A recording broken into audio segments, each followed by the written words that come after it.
Here it is, the beginning of converting this hoop house into a chicken brooder.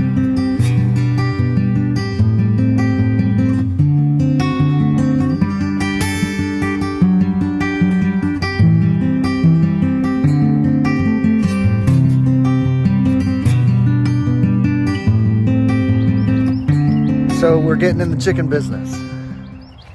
We'll be getting about 1,000 layers that will go into this hoop house that you can see we've started the conversion on. Half of it is going to look like a traditional brooder. It'll be deep bedding. And then once they're old enough, this section will be sort of an outdoor run. Now this is only to brood them in. They'll only be in here for a few months and then they'll go out on pasture. But this will be our key to success in brooding 1,000 hens. Propagation station is getting set up and ready to go. We will start filling these pots today to get ready to start seeding. Good morning, Pam. Hi, good morning. What are we doing today? We're filling out some trays with dirt so we can start planting. We're getting ready for spring, right? For spring, tomatoes, yeah, herbs. Yeah, Pam, how long have you been working here at the farm? it's been probably 10 years. I started working in the kitchen and then they've moved me to the cashier and then I started working here at the greenhouse. Yeah, and you do a little bit of everything still, from the Christmas tree farm to the bakery to, yes. In the store. Anywhere they put me, I try to. Awesome. But you really like working here in the greenhouse, huh? Yes, I really enjoy it. Yeah. Uncle Alfred, what's going in over here? All right, so today we're working on our brooder for our chickens. We'll have 1,000 chickens coming in here in a few weeks. We converted one of our greenhouses into a chicken brooder. So that's what we're doing today.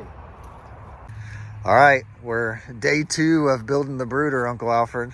What do we got? All right, so what we've done, we've taken the old greenhouse that we had here, the hoop house, and we've made half of this 100-foot hoop house is going to be our brooder while the chicks are still 2 weeks old, 3 weeks old, and then after the 3rd week, we're going to just put some netting over this part, and we'll let them run out here during the day. Then every night we'll put them back in. So we got 2 doors in the brooder. And then we got windows for airflow. Airflow, right. We'll have windows on each end. The thing is set north and south. Our prevailing winds are always out of the south. So we'll get a good airflow after the chickens get a little bit bigger. It's looking good. The strawberries are looking good. Apologize for the wind. It's a beautiful day here today. Guys are out picking strawberries this morning. These plants here were actually planted in later October. And so more towards the front of the field. Plants are a little bit bigger, a little bit more fruit, but still some nice fruit here. It's looking good.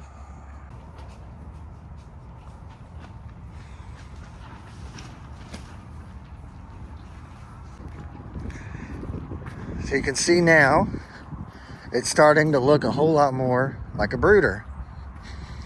We have our functioning door. That'll be wide enough to get whatever we need through here. It's about 4 foot wide. We have vent windows. And there will be chicken wire there as well. But we'll be able to buckle them up when it gets cold, or open them up on both sides when it gets warm, and we can get some airflow through there. So next up will be the plastic. So the Christmas trees are getting tied up. Each tree will get a piece of PVC pipe to hold it up as it grows, and this piece of PVC pipe will actually stay there all the way up until the tree gets cut down. So the grapes that were planted last week are going to start getting their trellis. And remember, there'll be a full video on installing this grape field once we're completely done. We'll do a whole wrap-up video that showed the whole process, but this is where we're at today. They'll start building this tomorrow. All right, so we're back out here in our muscadine field. We're going to build an H-frame here. the top wire, we'll use one top wire, 5 foot across. We're gonna put these T-posts probably about a foot away from each vine. These vines will be brought up and held up by a bamboo stake up to 5 foot, and we'll cut it here.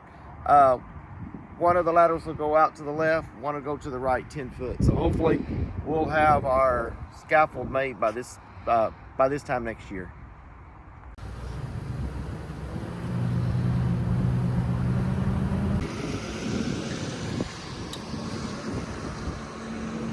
So what we're gonna do, Tyler, we're gonna come in here. We'll put this, just make little H breaks. Cut this here, put our 2 cross pieces of wire on it, cut it off to 5 foot, that'll be our top wire.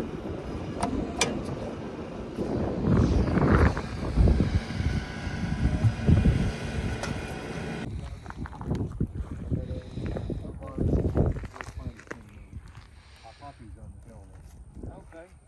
We're gonna put some up here. We're gonna put in some sunflower. In the winter, aren't you supposed to lay it down? Yeah, like now. Yeah. Lay them down. And then all your flowers All are your all on one flowers side. come up on top. Yeah. And then when you pick them up, that's the west sun, which is hot, so it protects all the berries. Yeah, you would pick all over here. Yeah. You get the plants, yeah. Got some nice looking bushes behind cane. Yeah. Y'all spray for cane blight, or you don't have any? We haven't had any. Really? Y'all are that much further up here, man. If we don't put a phosphite on all summer long, every 10 days, then we get cane blight. Y'all don't have it. Man, a few years ago I didn't spray, and man, I was just beat up. And the canes look all right, and in the spring they come out and most of them die. They don't even. Well, no,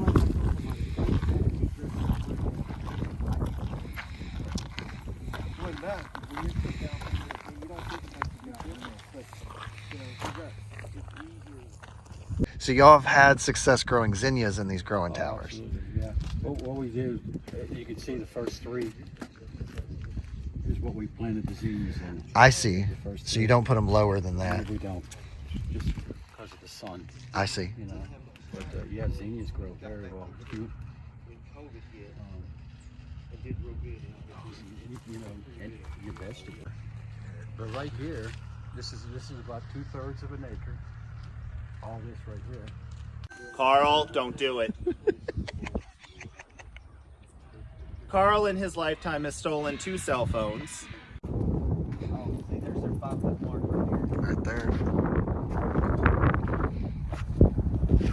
I can see where that's gonna be a good bird.